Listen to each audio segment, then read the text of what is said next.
Morning. Welcome to Two Ways, the morning meeting. This is an all digital first platform for conversations. Thank you for being part of it. This is season 3, episode 40. So, Ooh. congratulations to Dan and Sean to getting to season 3, episode 40. The seasons are arbitrary. So, I'm waiting for the All-Star season. yeah, That's what I'm looking forward to. yeah, the morning meeting all-star edition. Yeah. Um, Trebek will be hosting those episodes, and I'll be off an assignment. Thank you for being part of the morning meeting. This program is intended to be a little bit different than a lot of political content you see. We're streaming live here on the two-way platform, as well as on YouTube and X, across all the platforms where this program is available. We'd ask you to adhere to our ethos: peace, love, and understanding, the presumption of grace to all, and asking good questions. If you're here on the two-way platform, we'd love for you to be in the conversation. I already see hands up, including some hands of folks who don't normally raise their hands, which is spectac, as President Macron would say. So please, if you're here on the platform and want to get in on it, please raise your hand. And if you're new, you've never raised your hand before, today is your lucky day. Get a chance to talk to Dan and Sean. And yes, it is Uncasual Friday here, as two of the three of us are donning neckwear for different reasons, which we'll explain. Mm. Um, One of the things that's going on today, according to the Associated Press, and I saw this nowhere else. You guys familiar that today you're not supposed to spend any money as part of the economic resistance? Sean, do you know about this? Dan? I'm from New England. I'm cheap every day of the year, Yeah. so it's just one more So excuse to be according frugal. according to the Associated Press, the People's Union USA wants us all for 24 hours to abstain from spending starting at midnight. So we're in the midst of it for an economic blackout. The activist movement says it plans to promote week-long consumer boycotts of particular companies, including Walmart and Amazon. This is meant to highlight the malign influence of billionaires, big corporations, and both major political party on the lives of working Americans. Dan, Well, that explains why I didn't know about it. yeah, Dan, have you spent any money yet today?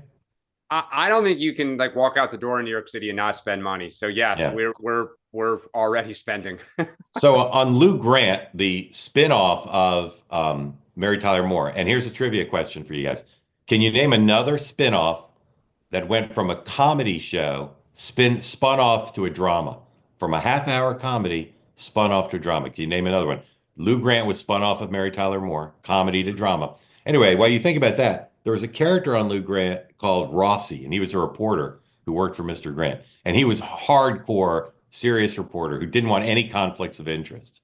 He thought you can't do anything that gives yourself a conflict of interest to your reporter. And so he didn't have a social security card because he said he didn't apply for social like an account. He said if I have social security, then I'm invested in the program. I can't fairly cover the entitlement debates. That guy is my role model. Although I do have a social security card. Trapper John MD in the chat. Boom, that was one of the ones I knew about. Spun off of MASH, Trapper John MD. Oh, but okay. Congratulations. Hold on. You're saying Yeah. MASH was a comedy? I don't. Of course, it's a comedy. Sean, just go to the Academy. It was nominated. It was nominated for best So comedy. you're probably one of those people that thinks that Die Hard's a Christmas movie too. That's just not. It's a Sean, Christmas why do you hate time. America? I thought you loved America. Come on, man. Sean, MASH is a comedy. First of all, it was funny. Second of all, it was up for like Hawkeye Pierce, best lead actor in a comedy. So it is a comedy. right. So all right, so you've gotten one community. Come up with some more. I'm There's some wondering if more. something. I'm wondering if something from Cheers got. Frasier. Well, the Cosby I get- Show spun off when she went to college, but that was still a comedy. Still a 30-minute comedy. Yeah, Saved by the Bell. Back in the spun back off, in but still a back in comedy. the back in the old days, comedies were 30 minutes and dramas were an hour. So Yeah. All right. Anyway, today, interesting. If we've got it already, can you put up the pool assignments for today? I don't know if that's available. Anyway, the president starts the day at the White House. He meets with President. He greets Zelensky at 11. Participates in bilateral meetings at 11:05. Lunch 11:35, and then a press conference at 1. The administration saying the deal's done. There's no more negotiations. We shall see. So, Sean, if you could deconstruct this, this is another day where the pool contains oldies but goodies like Bloomberg and CNN. And then there's two pools because when the president's in town, one pool covers them. And then there's a second pool that pre-positions at Andrews so they can be on the Air Force One and fly with them. So interesting. OAN, One America News, is the pool at the White House. But Sean, look who the secondary TV pool is on the plane. Real America's Voice. So you think Steve Bannon is the pool No, correspondent? it's Brian Glenn. Yeah. So you've heard the president several times in the last couple of conferences say, Brian, do you have a question? That's Brian Glenn.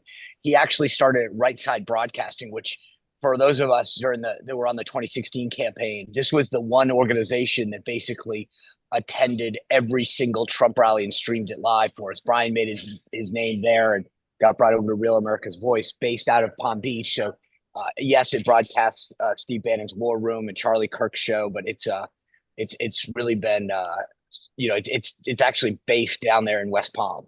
Yep. So he's hitching a ride back to HQ, but just fascinating again to see the pool continue to fill slots, and you see the Federalist and the Daily Wire also in the pool today. One in town and one travel. This is just one quick note for new. people that I think you alluded to this, but with there's only 13 seats on Air Force One in the press cabin, so you can't expand it that much. But obviously so have they kicked somebody out to make room on the plane? Yeah, they kicked so all wires got a seat before. So when they kicked the AP off, that picked up a wire. There's a Wrangler seat that I'm sure they're giving up. Meaning, so there's generally two or three we call Wranglers in the White House press office. Those are people who are White House press office staffers that travel with the pool. You get a Wrangler and a Secret Service agent, so that they're constantly, that pool can move with a lot more freely. Because they're constantly swept security-wise. Yeah. When I'm in the Green Bay Diner tomorrow, I'm going to say, is it okay with you, or does it trouble you, that Reuters, AP, and Bloomberg no longer all get seats on every Air Force One flight? I'm going to see what they say. They shouldn't. See what they say. All right. Then the president leaves. He goes down to Mar-a-Lago. Air Force One wheels up is supposed to be 5:20. And so obviously the press conference is the big thing, but the body language in the Oval is big. We'll talk about that in a second. Vice President spoke this morning. Sean was there. We'll talk about that and look at a clip. Spoke at the prayer breakfast. And as I told you yesterday, I think he's skiing in Vermont this weekend. I don't know if he's leaving today or tomorrow, but he's going to Vermont. All right, Trump's leaving at 5. I mean, not that he'll care. There'll be a lot of upset people trying to get into West Palm at 8 o'clock on a Friday night in the middle of the season. Yeah, it's not very neighborly. Hopefully ATC down there's got that figured out. There's this economic boycott I mentioned. Congress is out. As John McLaughlin used to say, the Republic is safe. Congress is not around to pass laws. All right, let's talk about Trump Zelensky. Paul, you got that clip available? Do. All right. So my favorite thing that happened yesterday as a setting the table for the meeting was Trump transitioning from saying Zelensky was a corrupt dictator to now saying very nice cooperative guy. And then yesterday in the Oval, he was asked, do you still think Zelensky's a dictator?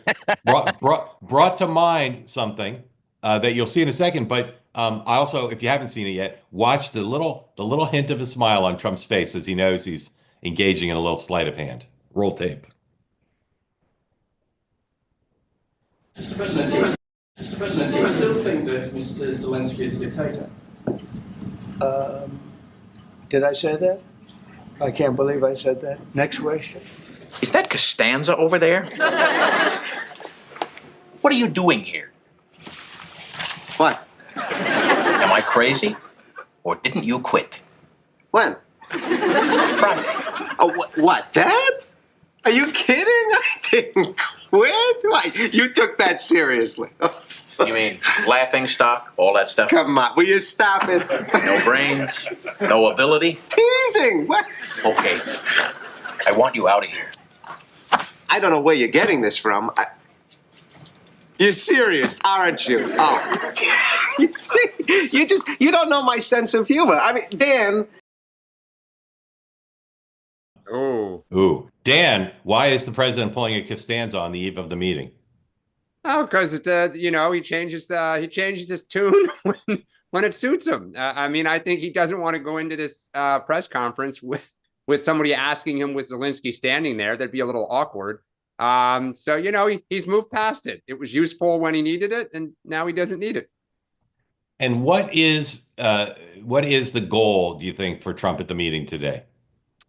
I think the goal for Trump is to show the American people that for all of our funds that we've given Ukraine, we are now going to get something, and that this is kind of step one in Trump's mind towards a peace deal, that we're going to be repaid Zelensky's going to, he is the beggar. He is going to absolutely thank Donald Trump and kiss the ring about as much as one can do in public, in hope that there is some sort of security guarantee. It's not going to be us in front of the line, but I think he hopes we're at least at the back providing support.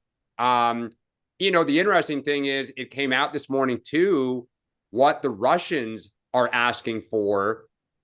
And it's fairly concerning. I mean, they're asking that the Ukrainian army essentially be dismantled.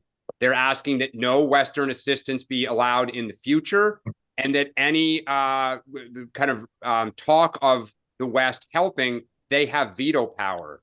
And Steve Witkoff said this is going to be the basis of the negotiation. So, that is percolating out there. And at the same time, Zelensky's going to do everything he can to kiss Trump's rear end.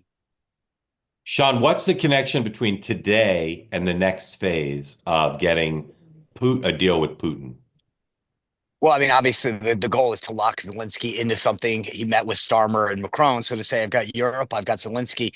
You want a deal, you want this thing to end. I've got the two other pieces necessary to lock this deal in. Here's the requirements for you to get that. The thing that I think the press doesn't seem to understand is, what are Donald Trump's goals here? He wants to secure a deal and end the war. He wants America to be advantaged in terms of economics with Ukraine. He wants Europe to take not just a large role in this case, but to spend more on defending Europe. He doesn't want to put American troops on the ground. And he wants to find a role for Russia in the world that's realistic, that doesn't disadvantage the United States.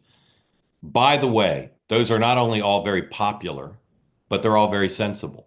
And for some reason, the press still thinks Trump has some secret agenda beyond what I just laid out in trying to make this deal.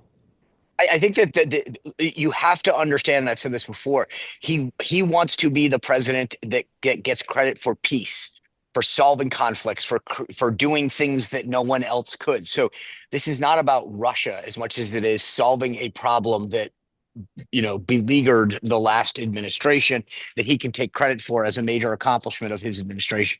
And well, I also think, though, that we've talked about it. There is just, there's 9 years of history of him praising Putin so consistently. So I think you ask why the press can't. I think the press just, and a lot of Americans kind of wonder, why is it that he kind of seems so infatuated with Putin? And at the same time, Putin historically has always been 2 or 3 steps ahead of the rest of the world, with a very long game view. And so I think it just makes people kind of nervous of what are we missing, right? Because to your point, Mark, everything you said sounds too good to be true. So it could be that is the case, but a lot of people are like, He killed the pipeline, he put sanctions on them, and he made it clear that Putin couldn't take land from Ukraine while he was president. So I'm troubled too. And he also armed the Ukrainians in a way that the Obama administration hadn't. Right. So words matter, and Trump's words about Putin will confound me, I think, for the rest of my living days. But focus on his actions, not his words here. Yep. And when Sturmer said yesterday, people said sucking up. He gave him the invite from the king to come for another state visit. He said, this is only happening because of Donald Trump. And again, I'm not a spokesman for Trump. I'm not here cheering for Trump. But people looked at that as sucking up. It's a fact. It's only happening because of Donald Trump. And Sturmer said it. And the Europeans, you think the Democrats' complaints, they have Trump derangement syndrome. They believe in the Sullivan, Blinken school of foreign policy. They don't like tension between the United States and Europe. They don't like the sanctity of NATO being challenged. I get why Democrats and the press feel that way. The Europeans are squealing because they don't want to pay more. They don't want to pay more. Although I will say this, I give the prime minister a ton of credit for that letter from King Charles. It was a brilliant diplomatic move by the UK. Trump is enamored with the royal family, and I think I will say it was funny. It didn't work as well as he wanted to, but it was. I give the. Why do you say it didn't work? Why do you say it didn't work? Because then Starmer says, "Here's what I want from you in terms of U.S. commitments on security," and he didn't get it. But I actually, Sean, we don't know it didn't work. No, you're right. You're right. Fair. Okay, we don't know if I think, and I'll give Trump credit. He's not going to commit until they show more. He's not going to say we got your back, because then they'll be like, look, guys, We'll just add another dollar, not Yeah. $100, Right. so to speak. Wall Street Journal had a spectacular story this week that said, here's all the way the Europeans are trying to figure out how to suck up to Trump, not just the Europeans, the Asians too. And you know, they're all hiring DC consultants, they're all hiring people who are Trump adjacent, and they're all doing like psycho profiles. Like, what do you do to get on Trump's good side? It's not just Europeans, right? It's corporate CEOs too. But that is an ace that no one can match. But Mark, this goes back to Invitation from the talking about British. previewing Invitation. Trump and Zelensky. Hold on. Invitation. You got to Aren't we? mute. Alexa. You got to mute. Invitation from the King of England for a state visit. Ain't nobody else got that in their deck of cards. So this goes back to what you were saying a minute ago, Mark, which is this. Yes, call it what you will. I don't care if you call it sucking up to Trump or whatever else. But at the end of the day, who's the beneficiary? Yes, Trump to some degree, but it's the American people who win. We put an end to this war. We win. U.S. is more respected on the world stage. We win. U.S. gets more market access to European markets. We win. U.S. gets a better deal, more protection from Canada, Mexico. We win. So the press and everyone may like to call it people sucking up to Donald Trump, and I'm fine with that. But at the end of the day, the beneficiary of that sucking up is we, the people. Sure. He understands leverage and power. He's using it. Yeah. All right. Just real quick, Sean, why did Brett Baer got all three exclusives? He got the French, British, and today he's getting the Ukraine exclusive. Why are these world leaders giving Brett and Fox every interview? And just for the record, fill in the blank, major leader visiting the United States going forward. I think one, it clearly was shown as the template, right? And so every world leader's team, foreign secretary staff, foreign minister is looking at what happened initially and said, hey, let's do that ourselves because it's Fox News. It's at 6 o'clock. Good time to watch. They know the president's going to watch it. And that not only that, but when you're in the 6 o'clock hour, those clips will play in Hannity and Laura Ingraham and Jesse Waters' show when Dan's not on. And so it's a smart strategic move to basically have a second meeting with President Trump.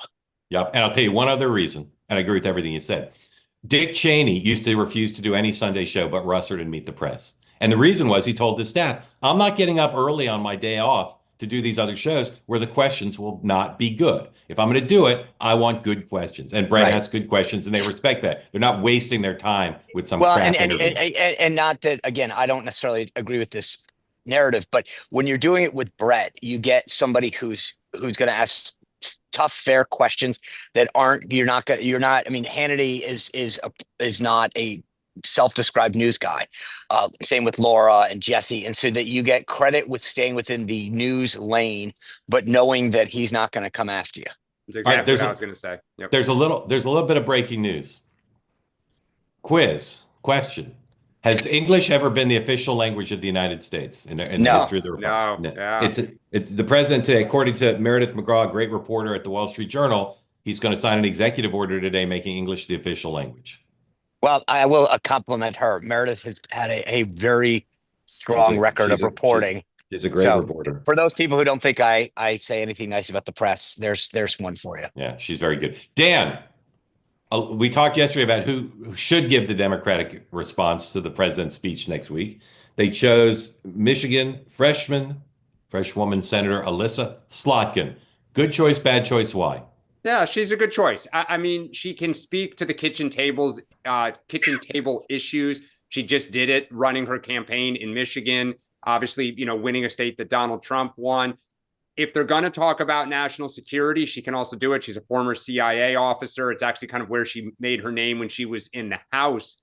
And I think, the big challenge is you don't want to appear angry. You don't want to appear, kind of a little unhinged, or if you can be relatable and you can be rational, you can do well. And I think she can be both of those things. I think she'll keep it short and simple and do well. Sean? I think it's the worst option. And I'm not trying to be disrespectful. I think she's an articulate spokesman for the Democratic Party. But for people to understand, generally speaking, there's a rotation, House, Senate governors. So it's clearly Schumer's turn that he didn't want to give up. And if you're choosing among the Democratic caucus, she's probably, I would say, the best choice you have. I think she's an excellent choice. I worry for her. It's just hard, right? It's but easily, you know what? Look, I mean, can we just say this? It she's been doesn't. on. Right. But look, the reality is, I mean, I get it's an honor. It's being the biggest fish in the smallest bowl because at no one cares about the response. It's not legitimate, meaning that either side of the aisle, because you're pre-canning a response to something you haven't heard. You know, it's a chance to be on a world stage, but if you think about the people that have given it in the past, it's really hasn't helped anybody that much. I don't think it's hurt anyone that much. Rubio's now Secretary of State. I mean, it's obviously, he gave it once before. Yeah, but you're right. Except I think if Bill Clinton or Barack Obama in their prime were chosen to give it, and Bill Clinton was once part of this crazy ensemble. If you've never seen it, it's amazing. Of like an ensemble response. But I think if somebody aced it, you could get attention. Sure. No one's ever done all that well. No one's ever done well, and people ignored it. And this is where to Dan's point, if she overthinks this is going to be a problem. If she does, like Governor Bob McDonnell back in the day did one in the Virginia legislature, Yeah. which I thought was Yeah. actually pretty well received. Yeah. So how you try to contrive this matters. If it looks staged and fake, and you're trying to do the whole anyway, I won't crap in my own party. Well, and it's but I think- also hard because you are going to be coming after maybe one of the greatest political showmen ever. So, I mean, you're just, Yeah. that is a Yeah. tough follow-up act. It is. You'd rather It is. be the warm-up It is. act, not the follow-up act. She might Right. she might ace it. She might be an all-time great, but it's going to be hard. Hey, Paul, I just saw flashing across my phone that what's his name? Stephon Curry made a half-court shot last night. Pull that if you can. Hit 54, I think, last night. Pull that. Let's show that at the It's end. a new thing. That's the Let's new show thing. that- Wait, was that Let's show that at the end of the program. He scored like It was a 54 half-court points. shot. Like Yeah. it was the end of the All right. quarter. Like Yeah. it All right. wasn't like a Yeah. just pull Yeah. up Yeah. from half-court. Anyway. become the new cool thing? Pull that. Let's do it. Dan, let's start with Sean on this because it's more of a Republican question. What was the White House and Justice Department strategy yesterday? They disappointed everybody with this release of the documents, and they in a very showy way they brought a bunch of MAGA content Influencers. producers. Well, this is to- very to much a come, Democratic like- question. Well, yeah, Sean. I mean, is there something they thought was going to work better than it did? It just seemed like a horrible plan the way they did this.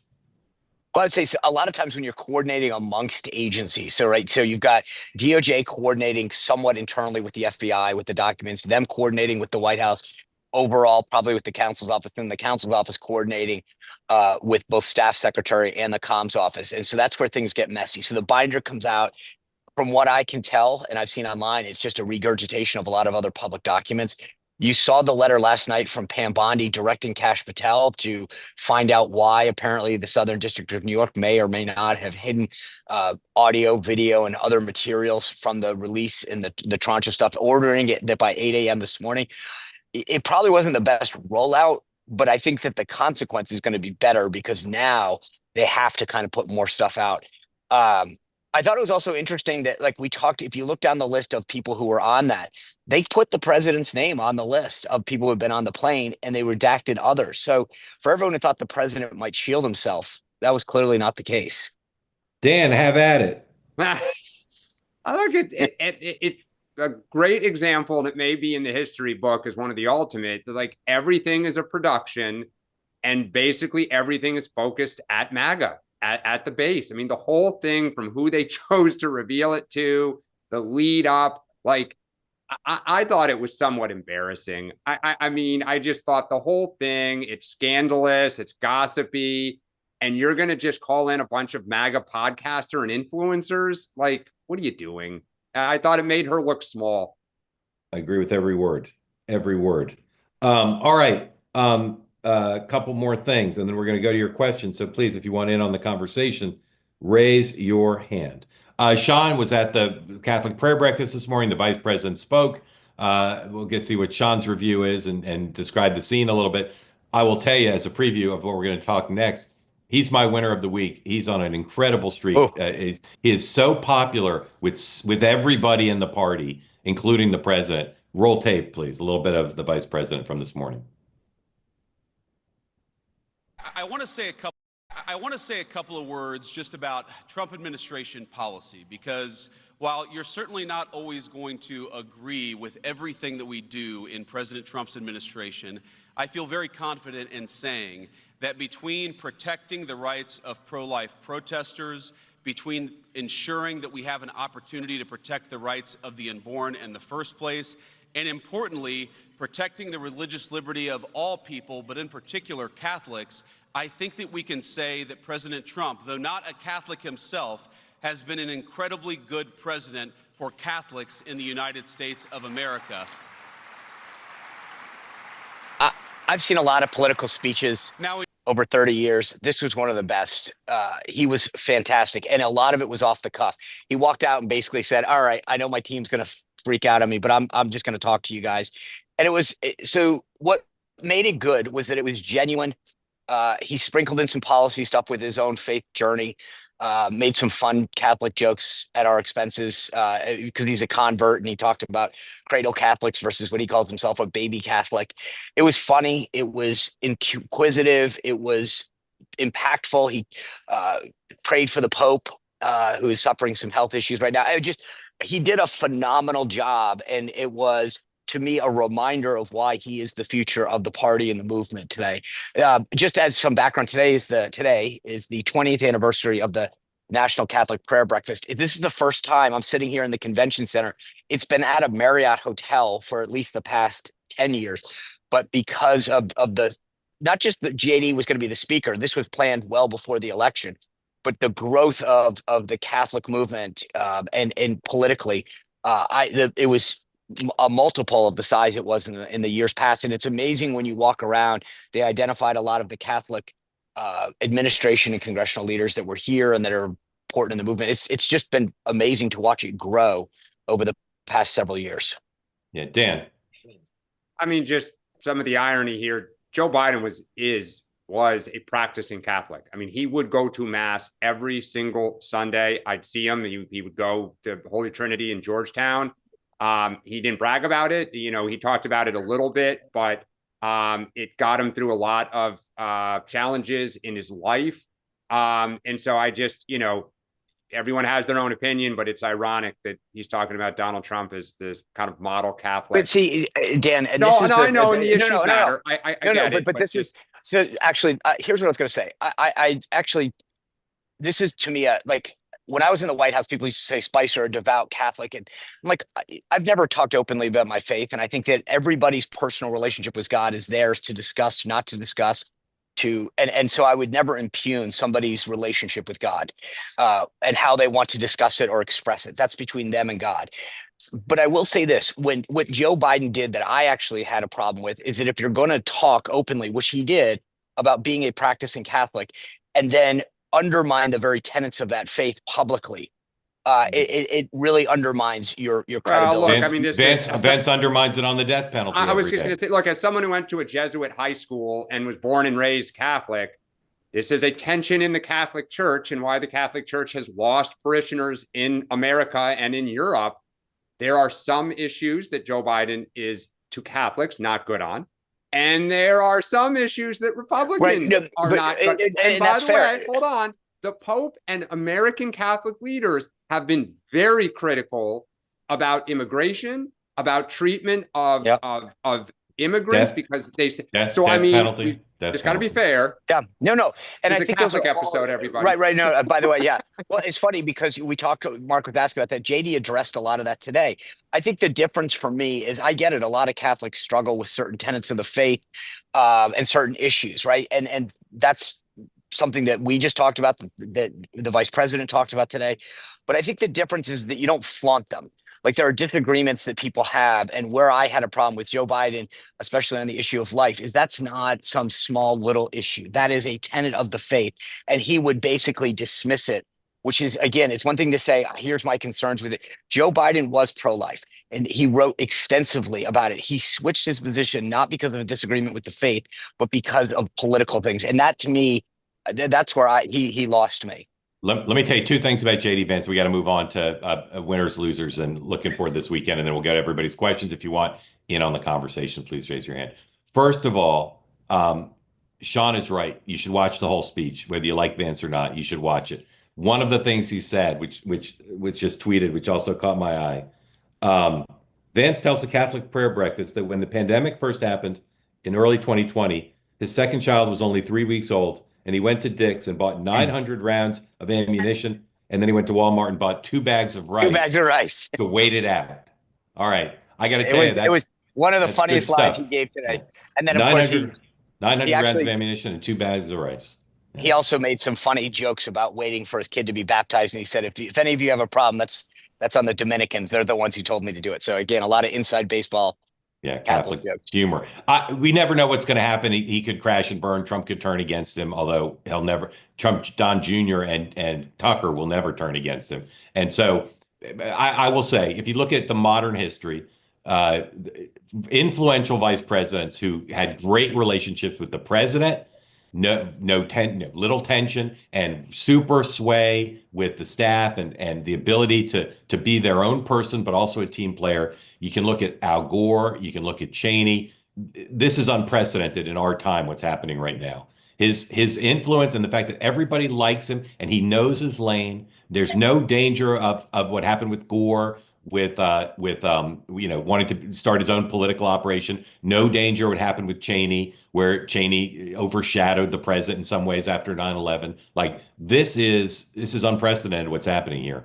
And he's But Mark, proven it to is be so early, though. skillful. It is early. It is early because we got to But by the see way, a year from now when Yeah, of Vance course. starts thinking Of about course. 28. That Yeah, 100%. by the way, Sean, go ahead. the beauty of the construct of this is so amazing, right? Because Cheney had been there from the beginning. The nice thing about JD is he walks into a second term with a president who's term limited. That sets up a construct that is just so unique in itself. Yep, absolutely. Because he doesn't have the same issues of trying to get out in front of them early, et cetera, and those first term missteps. Yep. It's unprecedented so far. And I said, Dan, as you did, it's early. If you guys, one last question, then last question, or before the last question. I don't remember. I'm sure there's been polling on this. If we did a poll, do you think the United States should make English the official language? What do you think it would test at? I say 85-15. I'll give you somewhere between there and 80-20. Dan? Yeah, I totally agree. And there actually was. This came up, I want to say in 2006, 2008, maybe during Obama's race when they were like the whole Muslim thing. Yeah.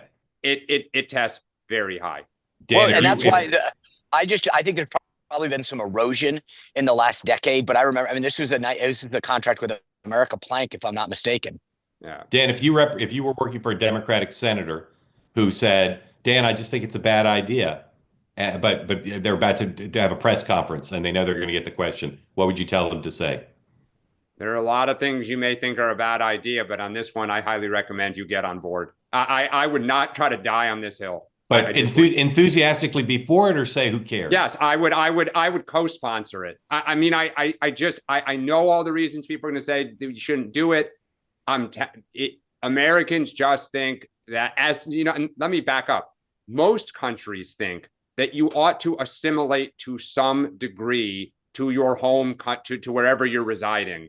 And language is one of those things that people historically have said you should speak in some capacity. And so I think it would be a political. I think once again, Dan, you're proving why you're the pragmatic Democrat, because I wonder how prevalent that view would be among the caucus, especially on the House side.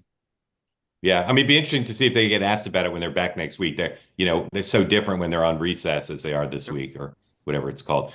Sean, winner of the week. Independent media.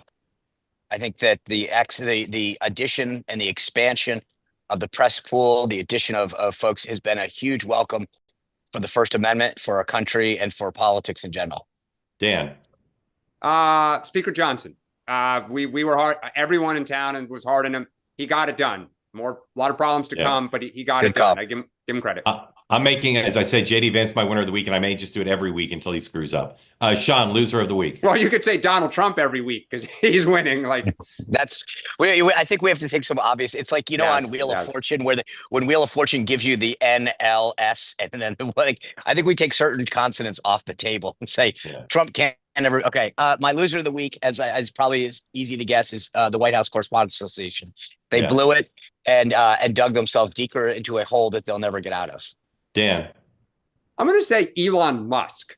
I think that there are more and more Republicans who are complaining that we don't even have anyone to call to get answers for our constituents. like MAGA members, everyone. Democrats are now running ads, the House Majority PAC, against Elon Musk. They would only be doing that if they see the same, information that the public is seeing in surveys. And I also continue to believe that the reason Trump keeps standing kind of by him up and putting him front and center in press conferences is they must be a little nervous themselves. And I just think that Musk is, the cabinet doesn't all love him. The Congress doesn't love him. You can only survive so long with making that many enemies. Yeah, I agree with you, Sean. It's the White House Correspondents Association. I can't believe where they found themselves after just a month. Sean, what are you looking for this weekend?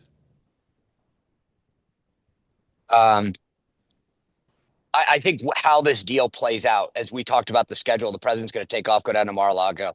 And then I think if he gets the contours of it today, where does Europe fall in terms of security? How does Russia react?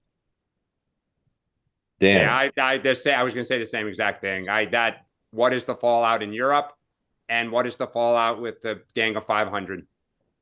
The correct answer we were looking for is Shane Gillis hosting SNL. Shane Gillis hosting SNL. You just have a personal interest in that because you saw the warm-up act. Yes. All right. Let's look again. You have one more chance to raise your hand to start to call on people. Let's look at Steph Curry's half-court shot because I can never get enough of Steph Curry.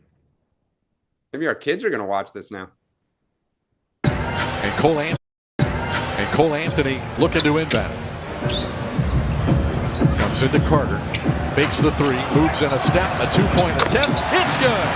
Good play by Wendell. Half-court heave.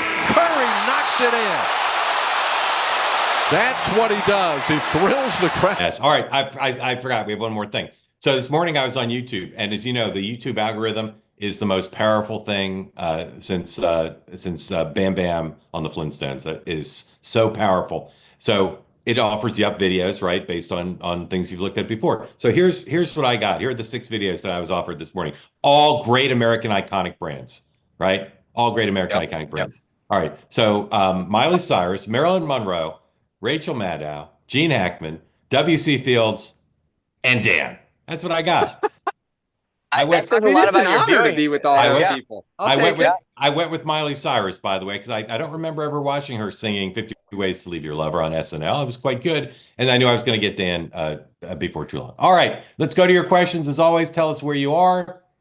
By the way, did you ever see Miley Cyrus with Jimmy Fallon on the subway platform? That was a great performance. Yes, was exceptionally good. All right, welcome in. Lance, tell folks where you are, what's on your mind, please. Thank you for coming. Okay. I am from Charlotte, North Carolina. Okay, that was a swing state in this election. If there was ever like a center right, moderate right Republican state, it's this one. So I don't think the Democrats can ever win it. That's just really thank you. That's great. The only reason why there's a Democratic governor is more of a check on the Republicans, and on the congressional side, the Republicans have such good constituent services. That's like a tough hill to overcome. Yeah. Lance, are you from North Carolina? Yes, born and raised. Okay. What's on your mind? I don't think both parties are providing me a future. So I'm critical of both the Democrats and the Republicans. I would describe myself as an economic populist. I'm not impressed by the Democratic Party, and if I had to vote this election, because I didn't, because do no harm, but I'm not going to vote against my own interests. So I just sat this one out. But if I lived in Pennsylvania, Wisconsin, or Michigan, I would have voted in favor of Trump. But I'm just very disaffected by what we're seeing from the party. So my first question to Dan. Why do you think that why don't we have why the congressional Democrats not putting forward any policies? Why do they think they can just virtue signal against Trump when everybody knows who Bob Menendez is, and they didn't do anything about it? If they were planning on winning elections, shouldn't they have like the basis of the plan? Or why can't they just take Biden's budget from year before last and just rework the numbers by some third-party organization? Why aren't there any new ideas about trying to come up with a more sensible economic plan, more of a balanced economy? why isn't there anything about a progressive corporate income tax? And because we have international competitors and regionals and small corporations can't deal with that. What about a value added tax so we can have domestic industry? Why? Okay. Why Okay. Lance, they, good. I'm Yeah, not trying good question. Good question. Dan.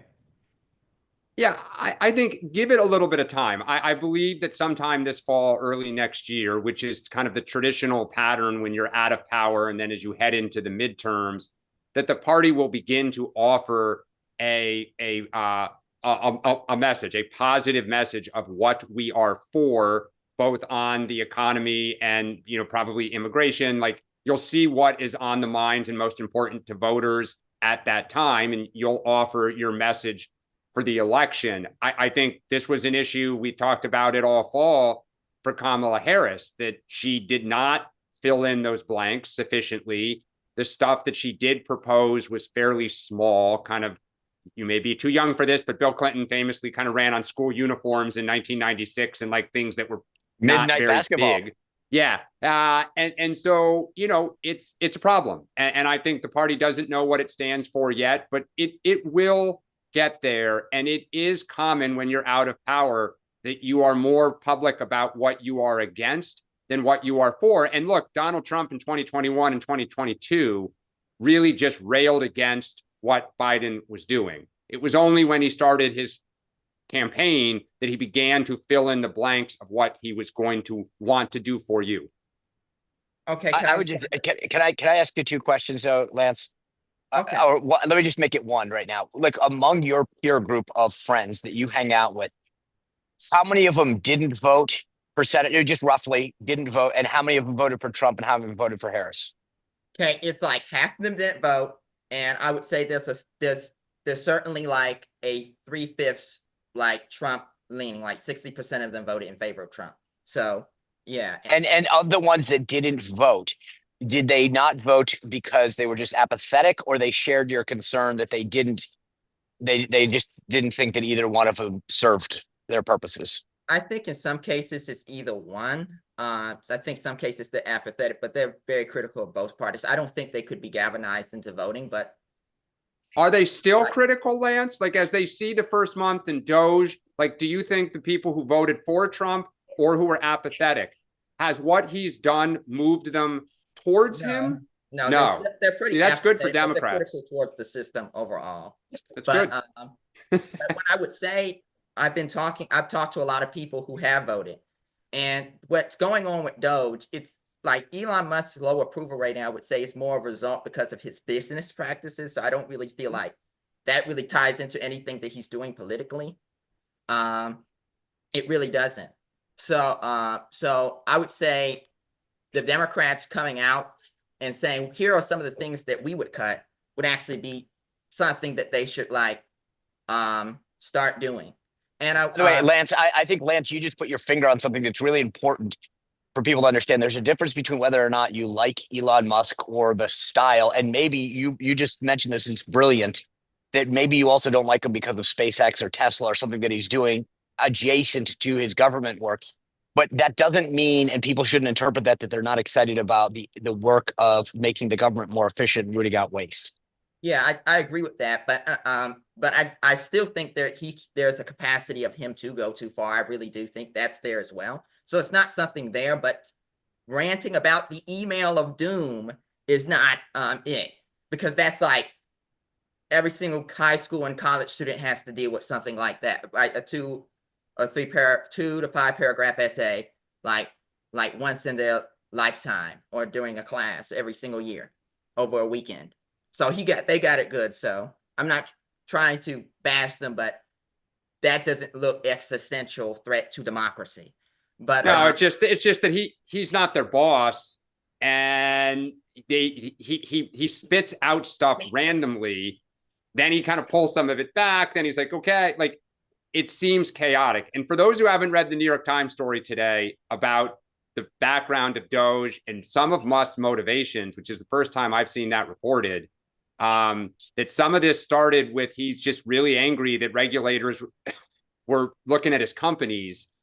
I mean, that's a little horrifying if that's why he wanted to get in. Okay. But do you know, here's my going back to what my first set of questions, Dan, but it goes against, like, how would I say, the Democratic brand? Yep. Like the no primaries, the going around the state legislature. A lot of this goes against their party brand. Lance, I want to let other folks in, but Can I very, ask Sean Spicer one question, yes, please? sir. Yes, Am I sir. going to regret this, Lance? I hope not, but why doesn't Trump is pursuing, like, we've seen the 1930s and protectionism, and there are a lot of things that are different, particularly regarding China, that are like very existential, and we should not be like taking it, we should not be allowing them to be doing some of the things that they're doing. But why don't we try and get like a trade deal with India so our economy will not collapse or something? Why are we pursuing an ultra protectionist? I don't like the idea that because we have to win, somebody has to always lose. And it makes sense. Why wouldn't we be trying to do that? Because that would only give leverage with China. So I spent 3 years in the U.S. Trade Rep's office. I will tell you, India is probably the most difficult country to deal with. They have some of the highest tariffs and non-tariff barriers in the entire world. So while I'd agree with you, I'd love to have that. I think what President Trump is railing on and why it would be hard to get a deal is that there are existing tariff and non-tariff barriers. India wants to play it both ways, and they want to be a developing nation when it comes to some of our trade practices that benefit developing countries, and then they want to be seen as an industrial country when it comes to other, more favorable deals that would prevent them from accessing it. So India's in a very difficult spot. I agree with you. I'd love to see a better deal with India, the size and scope of what they do, but they are an extremely protectionist country, and it goes back to their colonial days and some of the policies that they still carry. Okay, thank you. All right, Lance, if you don't mind, how old are you? I am 21. And how'd you find your way to two-way? I'm just interested in politics in general, and I think I saw you on News Nation and Leland Vivet one day, so that's how I found out. All right, well, we hope you'll come back regularly. We loved having you on. I'm sorry we couldn't turn the whole hour over to you, but want to get some other folks in. But come back regularly, all right? Come back anytime. Love having you on. Thank you, sir. All right. Sean, he was wearing blue. He's from North Carolina, dude. Everyone in North Carolina wears blue. It's just whether it's royal blue or baby blue. Like Dr. John, I believe the children are our future. All right, Carol, welcome in. Tell folks who don't know where you are what's on your mind, please. Yes, I'm from Arizona, and I was thinking about Trump's deal on rare earths, and I haven't heard anyone say, is that in some way crafting to kind of hedge the bet that Putin will take over? Like, will we be having miners getting rare earth or something like that? So that's his, crafty way of, hey, we're going to have some of these places. And so Putin, you can't come get us because then you'll be going after us or something. I was trying to think if there was some other more crafty thing he was doing about that, or he was just getting money. Gentlemen? I'll just say, I think it's a brilliant observation. I don't think it's probably top of mind, but if you want to ensure you may not have military boots on the ground, but you put U.S. business interests on there, Putin would know that an attack, it obviously an attack on U.S. business interests and workers would be, akin to an attack on the United States. So it's a tangential benefit to what we're talking about. Okay. I think some of this is we just don't know what really is in the deal. I mean, it just has not been made public. There seems to be a lot of to be determined. And I think minerals are something they have, and Trump wants us to be repaid. And so we need minerals for various industrial things, and they have them. And it's a check on China too, by the way. Carol, thank you. Grateful to you. All right. The question I ask myself nearly every day, is there a doctor in the house? Yes, there is. Dr. John. John, welcome in, sir. Welcome back. Love the chapeau, as Mr. Macron would say. What's on your mind, Doc? Well, so I got my running hat on for Dan, training for I like America. it. I was going to say, yep, I like it. So yeah, that's for you, the runner. And I didn't shave. I know Mark always comments on that. So it's been a while since I was on the morning meeting, but I remember the first time I came on, I said, I'm a politically sort of homeless independent voter that saw this election as sort of having 0% chance hope for my future versus 1% chance. So I want to give a little update. So on the Democratic side, sorry, Dan, I think I'm still at 0%. And I think I'm up to maybe like 5%, mostly because of Tulsi and RFK getting in, and Rubio doing a lot better than I anticipated him doing. And so for a few reasons, but I'm certainly not anywhere close to 100%. Dan, I think I saw your Substack yesterday, the Reality Bites, and I thought it was really well done. I enjoyed reading it. I think for me, I was wanting to ask you because I cannot understand why the leading Democratic voices seemingly not only aren't presenting an alternative, like Lance said, but continuing to defend the status quo on so many things. It's more than just, hey, we're not going to present like a detailed plan, which I get, you do that closer to the next round, but they're still defending the status quo pretty much across the board. When that comes to health and Medicare spending, it's like, oh no, let's spend more. We need to spend more on these poor outcomes that we're getting on our health. On Gaza, they're still sort of in this like, well, let's run one ad in Dearborn and another ad in Pennsylvania and sort of hope nobody notices. On Ukraine, it's just like, well, let's just keep sending more stuff when they're out of people. They don't need more stuff. They're losing the war. And that's just reality. It's not like a Putin talking point. Like they can't win the war unless we give them people, not just stuff. So like they just aren't seeming to get that, like we have to do something else. We cannot run a debt that is 18 times our annual budget without cutting stuff. So I get that, like, I know you keep making the point that what Elon and Doge is doing right now isn't really getting after it, but what's your plan to get after it? Not you, but like, what's the plan? And the reality, like Lance was saying, it's not, to me, I voted for RFK, right? So we are closer right now, in my estimation, correct me if I'm wrong, we're closer right now under a Trump administration of making meaningful, deep changes. Let's just take Medicare, than we were during the ACA negotiations. I'm talking about Medicare negotiating drug prices as the largest purchaser, more than the 10 little drugs that we put up and pretend like that matters. Medicare cannot negotiate price. That's not a free market, right? We're closer to that now. We're closer to PBM reform. We're closer to preventing the lobbyist revolving door right now. Like last week, the FDA drug chief under Biden just became the CMO at Pfizer, right? Like we're closer now. Wait, say that again. The FDA. The news that just announced, I think it was last week, the new CMO at Pfizer was the FDA, one of the drug enforcement. I forget her name. Sorry, but looking at Medicare Advantage fraud, like the DOJ is looking at that with United Healthcare right now. So we're closer to all these Democratic reforms now than we were when the Democrats had all houses of government. So it's just like, it's beyond just like, what are we standing for? It's like, you're not even acknowledging reality. And I'm a reality-based voter. I want all three of you to pretend you were on a game show and you've got a buzzer. So when you know the answer, I want you to pump your hand down and say, bzz, when you're ready. Ready to know the answer. I'm going to start reading from an email I just got. You tell me whose name's on the email. Who's the sender of the email? Ready? I know that many of you are looking at this moment and feel the weight of history. I get many questions from people wondering, quote, what do we do now? But I think in our hearts, we know exactly what we have to do. We have to use our power to organize, to mobilize, to educate, and to advocate. We must refuse to surrender to cynicism. Will stopping Republicans? Huh? Barack Obama.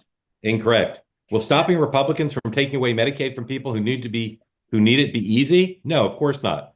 But it's necessary. Who's the woman on Substack that you post that's very popular on the left? No, it's not her. I don't know. I thought it would be easy. It's a DNC fundraising email from Kamala Harris. Kamala Harris. All right, John. Thank you. John, I wasn't even in my top 10. John, thank you for sharing all that. Is there something you want to ask, or you just want to make? I wanted to ask Dan what he thinks. Why is the continued defense of the status quo more than what Lance asked about not presenting a specific alternative? And then for Sean, how do we? So the reason I'm at 5% is because of things like meme coins, right? Like we saw an Argentina rug pull, like Trump's meme coin thing, his Gaza AI video with the men dancing in bikinis on the beach the other day, not knowing that Spain is not a part of BRICS. Like there seemingly seems to be still some level of just like pure. And then of course the Pam Bondi thing yesterday. It's like these little things that are just like, you're so close. If you just had more competence. And I will say for Dan, be careful what you wish for with Doge, because wait until one of the other former Democratic business leaders like Bill Ackman or Chamath or Mark Andreessen steps in for Elon as the next rotating head of Doge. And now suddenly you take away that personality that people don't like, and it's just the policy. And all of a sudden that's going to be the most popular thing in the country. You get Bill Ackman and Mark Cuban to co-lead Doge, and Trump gets to parade around Mark Cuban like a little puppet while he gets his little PBM reform. You know, like just watch out because if Elon's not there, it's going to be even. John, if I knew how to put up the little fire emoji, I would. Yeah, exactly. Gentlemen, you guys have responses for John? Yeah, I mean, I'll just quickly say, I think, John, the reason Democrats don't offer that stuff is they fundamentally believe in these institutions. They fundamentally don't believe anything is wrong. And they cannot wrap their heads around that the majority of the country, 50.1%, let's say, supports this. Most Democrats will still tell you, just wait and see. Like, people will realize their mistake, and if we'll go back to the way it was. Biden thought he could go back to the old way of a presidency, and it drives me nuts. I wish it weren't so. We may have to learn feel some more pain, so to speak, before we realize the world has changed. We have to move forward and offer a new kind of bold and vibrant agenda, and not just wait for Trump to screw up. Sean. Three things. One, I think it was a brilliant observation about the next head of Doge that probably will get picked up now, and you can mark this on your calendar the day when you gave a great idea, because I think at some point, for not the reasons the media suggests, that Elon will step away to go look at his other interests. And then the question is, who comes in to succeed him? Who is the John Podesta to the John Kerry, if you will, in the last administration? Yeah, there you go. Huh? Yeah, thanks. Yeah, it's Friday. On the status quo, I actually think this is the issue here. If you talk to someone, I've dealt with like weight issues my whole life, and I look at it akin to the federal government cutting, which is, you can't go in and say, oh, you didn't lose the full 30 pounds, so therefore you weren't successful, right? If your goal is to lose 30 pounds or 40 pounds or 20, and you have a start with 2 pounds the first week, and what I look at Doge doing is starting to root out the obvious, get through it, right? And then let's go from there. So for the Democrats to do I was on doing a TV hit with a prominent Democrat yesterday who said, the way to do this would have to spend a year analyzing this. And then in the next year, you sort of start to make those cuts and put them into the budget. And I was like, dude, that's never worked. I get that you might think that, but at some point, that's how the bureaucracy fights back. And the American people, I think, are tired of hearing about their money being wasted and are much more willing to forgive you for having to fix something than never addressing it in the first place. And then last, I would just say on Trump, look, the reason he is who he is because of his personality, because of how he talks to the American people, his activity on social media. So one of the points that I say to everyone all the time is, if he only didn't do that, if he only didn't do fill in the blank, he wouldn't be who he is. If I only think the AI guy's video was good. I didn't see it, so I don't know. But I have a feeling I'll take a look. But my point is that, like, there are certain things that you're going to say I don't like, but net, I've worked for a lot of politicians over 30 years. And I think I've said this before. At the end of the day, what I really judge is, are you getting the job done? And I think Trump, more than any leader in modern history, has actually gotten it done. Yeah, my view on Trump is his power is his weakness in the sense that he's transactional. So people around him, he will listen to other people. And if you have somebody with a bad idea, if they're the last person in the room during the first administration, sounds like that made it through. This time, the people around him are much more diverse in their views, which I think is a good thing. And it opens the door because he is willing to listen and willing to be transactional. That's what gives the possibility of hope for a voter like me, sort of the RFK Tulsi voter. That's what allows the hope to be there, is because of who he is. So I totally get that. Doc, thank you for coming on. We always love your iconoclastic perspective. I just have one more question for you. Can I use this X Clear more than twice a day? Just kidding. I don't like to ask doctors for free advice. We're always grateful to you when you join it, and we hope you'll come back regularly. Thank you. Have a good run. Is it the same if we don't ask him for advice, but we ask him for samples? Is that okay? Yes, my nickname for him is the pharmacist. Okay. Sean, tonight, what's going on? So I have two of my former colleagues, Derek Lyons, who was the staff secretary under Trump's first administration, and Jordan Karam, who is the director of Oval Operations and personal aide to Donald Trump. The first guy to see him in the morning, the last guy at night. And we're getting together and having three former colleagues talking about what it's like to work for the guy. So I'm excited. I hope you are. I mean, if you care about Trump, whether you hate him or love him, I think to understand how he operates and what makes him tick and how it's like to interact with him, it'll be fun.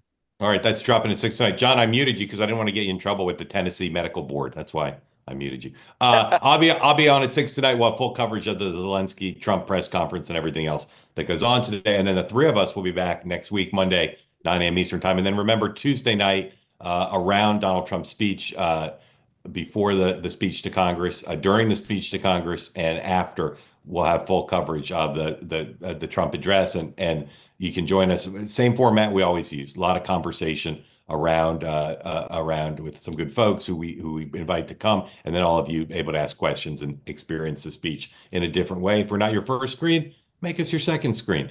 Want to thank our colleagues on the West Coast who produced the program, Paul, Aisha, and Audra.